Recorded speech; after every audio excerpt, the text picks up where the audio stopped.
when you think about a doctor, a dentist, I don't know if you guys know, but I've worked with many dentists throughout the years, and I know how some of the rules that they have. They have continuity training that is mandatory. If they stop getting training every year, they can lose their license and their ability to practice dentistry if they don't keep up to date. If that's a problem with dentistry, imagine marketing, because dentistry doesn't really evolve that much. I mean, you got cavities, you got root canals, you got bracers, you got all those things that are going to be around for a long time. But marketing evolves every single month. Things that work today are not going to work tomorrow. So you got to stay up to date. Mary says, you really use lead ads or just ads into chatbots to collect leads? I do both of them, Mary. I do both. We use lead ads for always. For example, we have chiropractors, we do webinars, we have dental offices, we have, those ones are lead ads all the way. Many times, sometimes we build funnels for them, and that also works, but lead ads have been a very, very strong driving force for these particular brick and mortar stores.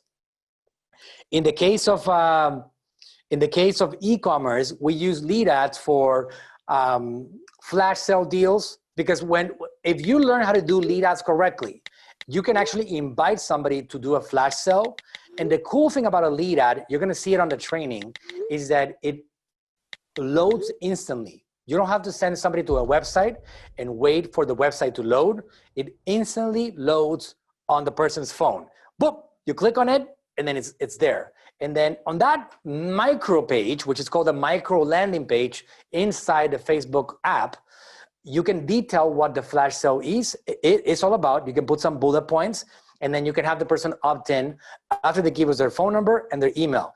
And it's so powerful and so simple and user-friendly that the conversion rate to a lead is very, very high. So somebody that opts in, you can have it set up to instantly receive a text message, instantly receive an email, and you can be notified yourself that there's a new lead that came in.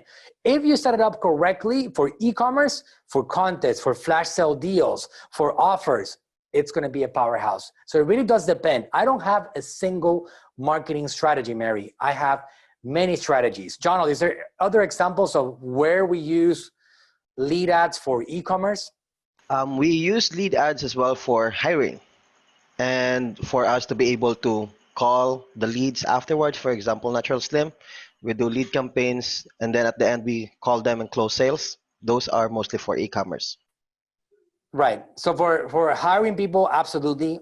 We've hired a lot of people in Natural Slim just with lead ads.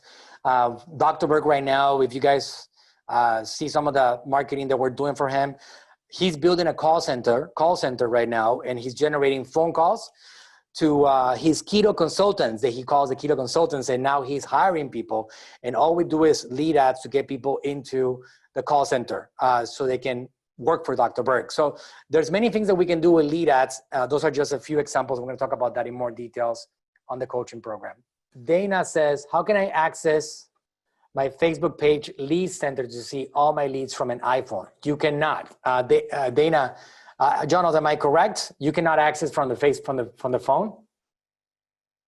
You cannot access directly from the Facebook app, but if you use your browser on your phone, you can, but it's not well suited to be used on mobile. It's really small on browser. We haven't done that. The way that you should set it up, Dana, and we can talk about that next week's training, because it's not going to be all about Facebook leads, is that you can set it up so every single time a lead comes in, you instantly get an email with the phone number and the email and the contact information that you requested, and it can happen instantly. And that's the simplest way, so that way you don't have to go into your mobile Facebook app to try to access them, or the browser, and it can just be on your inbox, very simply. Mary said, that's great to know. I always thought the ad to bot was almost frictionless and everything else was more friction, and so not as good. No, we love both of them.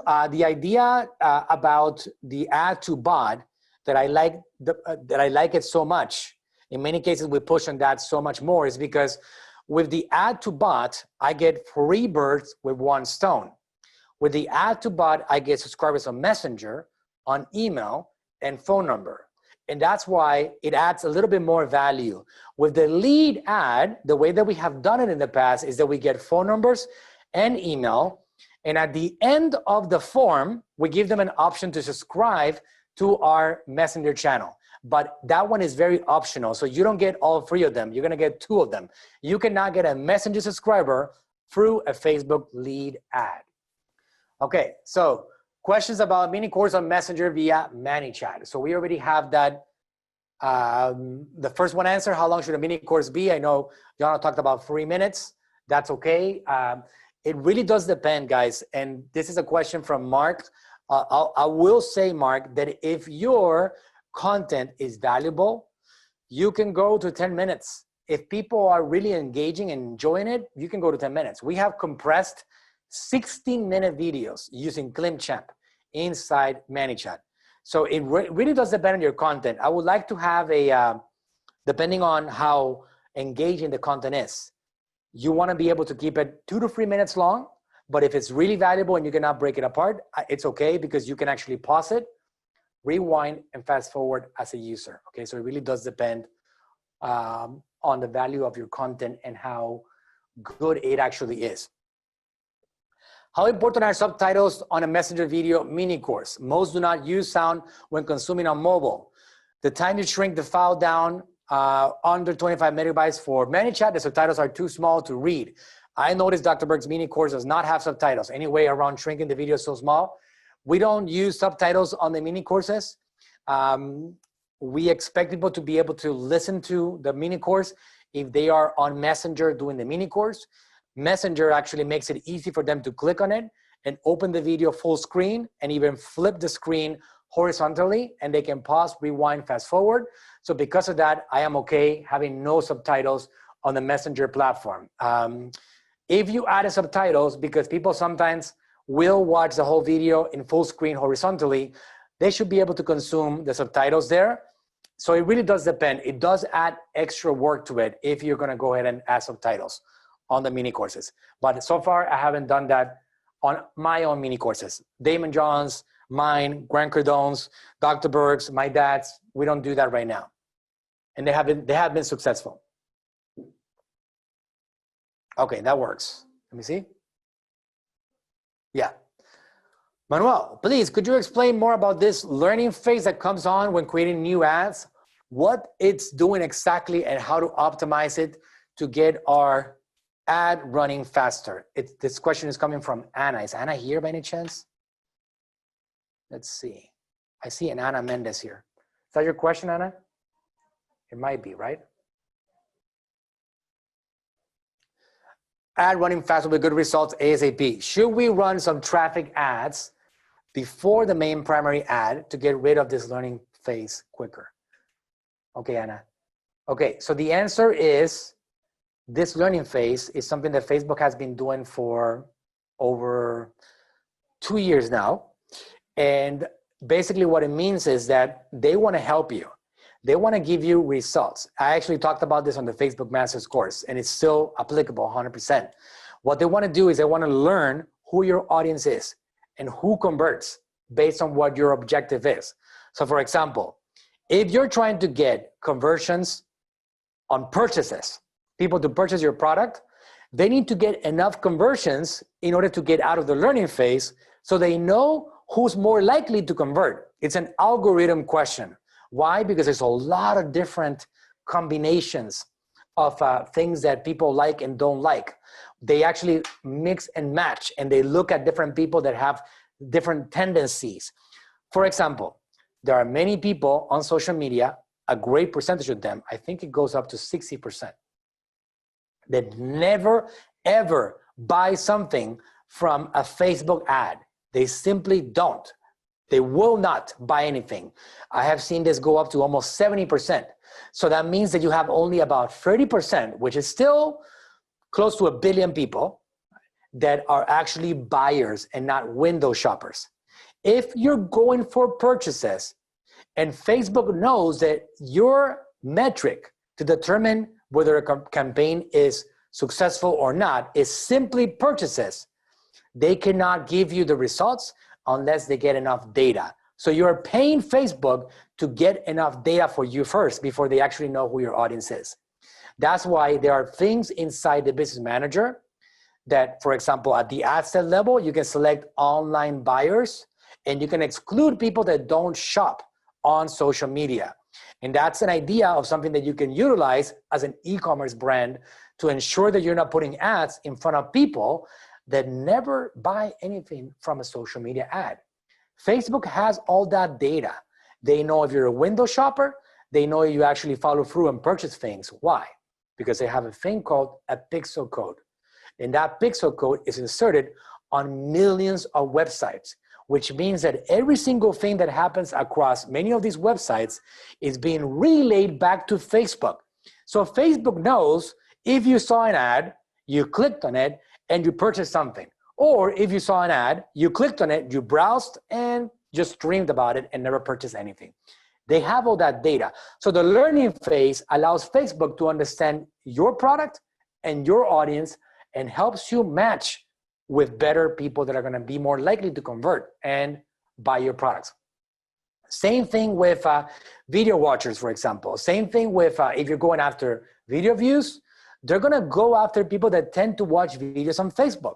If there's somebody, let's say, for example, Christian, who's here recording me right now, if there's somebody that doesn't watch videos on Facebook, Christian never watches a video on Facebook. He always continues scrolling on videos, opens up images, reads articles. Well, Christian is not going to be shown a lot of videos along the way because Facebook recognizes that.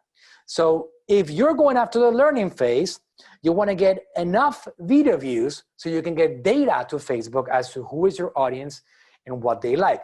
And the number is 50.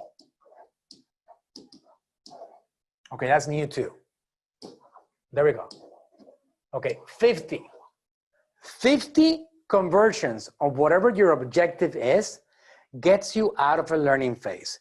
So you can imagine that on an e-commerce brand, if you don't do 50 conversions in 7 days, you basically never get out of the learning phase. That's why what we recommend is that instead of going for purchases, you go for add to carts. Or even before that, you go for view content. Because what that's going to do is that it's going to feed the algorithm enough data so Facebook understands your audience. 50 is the number. But remember, if you're going after video views, it's 50 video views. If you're going after leads, 50 leads in 7 days. Day number 8, things get reset. You have to have 50 conversions in 7 days, and then boom, it's out of the learning phase, and it stays there. So if you get 42 leads in 7 days, day number 8, you didn't get it. So it keeps on moving like that. 50 leads for 7 days, and then you get kicked out of the learning phase, and now Facebook knows who your audience is, and you can scale at that point. That's why we don't recommend doing any changes to copy, to videos, images, call to actions. Don't get any changes in there if you're already out of the learning phase, because it's going to kick into action the learning phase again. So that's something that is in there on all our business managers on all the accounts.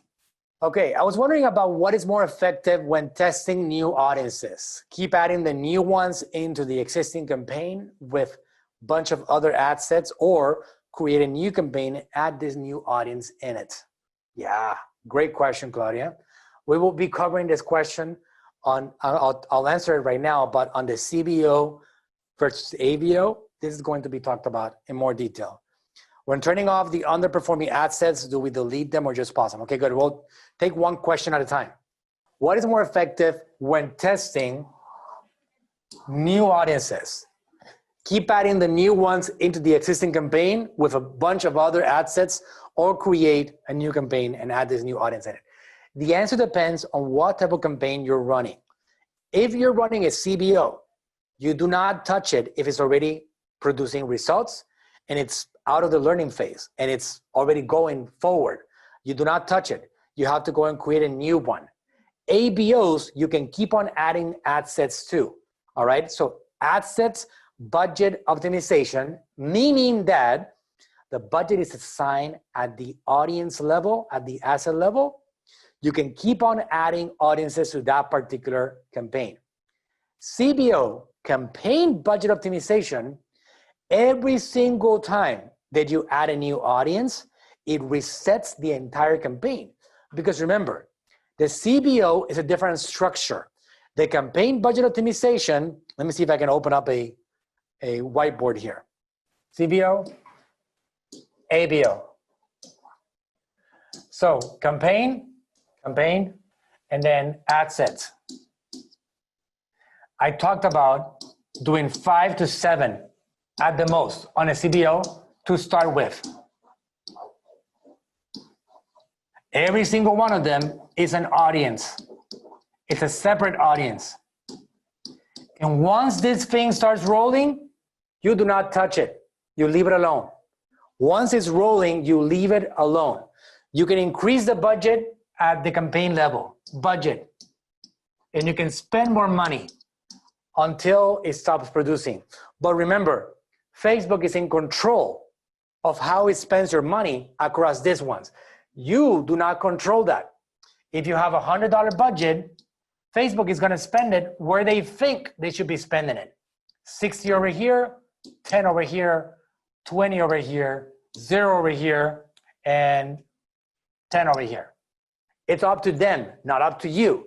So if you're discovering new audiences, this is not recommended because you're not gonna get a chance to really test out audiences. That's CBO. This is great for middle of the funnel, bottom of the funnel, lead generation, for scaling and e-commerce. It's fantastic. It's a powerhouse and absolutely highly recommended. Not for bottom of the funnel, not for top of the funnel. On ABO, you have ad sets, and every single ad set has its own budget. And you can adjust it here. I can say $10 here, $5 here, $5 here, $20 here, $10 here. On this one, you can keep on adding audiences throughout without a problem. On this one, once you set it up, you do not touch, especially if it's getting results. If you're not getting results yet, and you want to, next day after you create it, you're like, oh, maybe I should try out another one, you can plug that in. Plug another one in, you're going to be okay. Remember, every single time that you add an audience, it's going to reset the whole thing, all right? So I will be very careful about not touching this campaign if it's already performing. If it's not performing yet, and you're not getting results, well, you don't got much to lose, right? So at that point, you can continue adding here. But again, I recommend to keep it simple, that you do no more than 5 to 7 audiences on a CBO. And on an ABO, you can keep on adding different audiences because it's not going to affect the overall campaign, will not get affected by what you do at the ad set level. It will not get affected at that point. All right, so it does depend on that point. Once you get a CBO that's performing well and you like what you're getting, you can leave it alone, and then you can take out, let's say that, for example, this one is killing it. This audience right here is killing it. Well, you can grab that one and you can bring it to a campaign over here and create a new one with that particular one, with a winner. And just spend a lot more money with that one, okay? You can do that.